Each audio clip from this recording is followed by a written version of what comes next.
আমরা প্রমাণ করতে পেরেছি যে আমরা সন্ত্রাসী নয়, আমরা জঙ্গি নয়, আমরা মদিনাওয়ালা সংগঠন। আজকের দিনেও এই সংগঠনকে বাধাগ্রস্ত করার জন্য নানা পায়তারা করা হয়, বারবার পরিচয় দিতে হয়।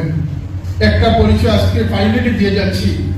এই উসওয়ায়ে হাসানার পতাকাবাহী এই সংগঠন, আল্লাহর নবীর গোলাম মানে মুস্তাফার এই সংগঠন কোন রাজনৈতিক লেজুর ভিত্তিক সংগঠন নয়।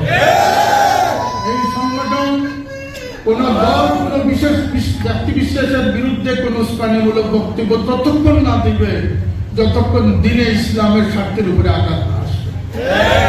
আর যখন দেশ জাতির ক্রান্তিকালে দিনে ইসলামের কে নিয়ে যখন তামসা খেলা শুরু হবে, তখন এই কাফেলাকে রুখে দেওয়ার মতো শক্তি কারো হয় না।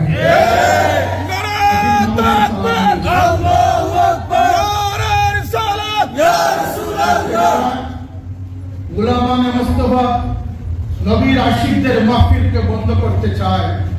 তারা ওই মানুষগুলাই বন্ধ করতে চায় যারা মূর্তি পূজার পাহারাদার হতে পারে,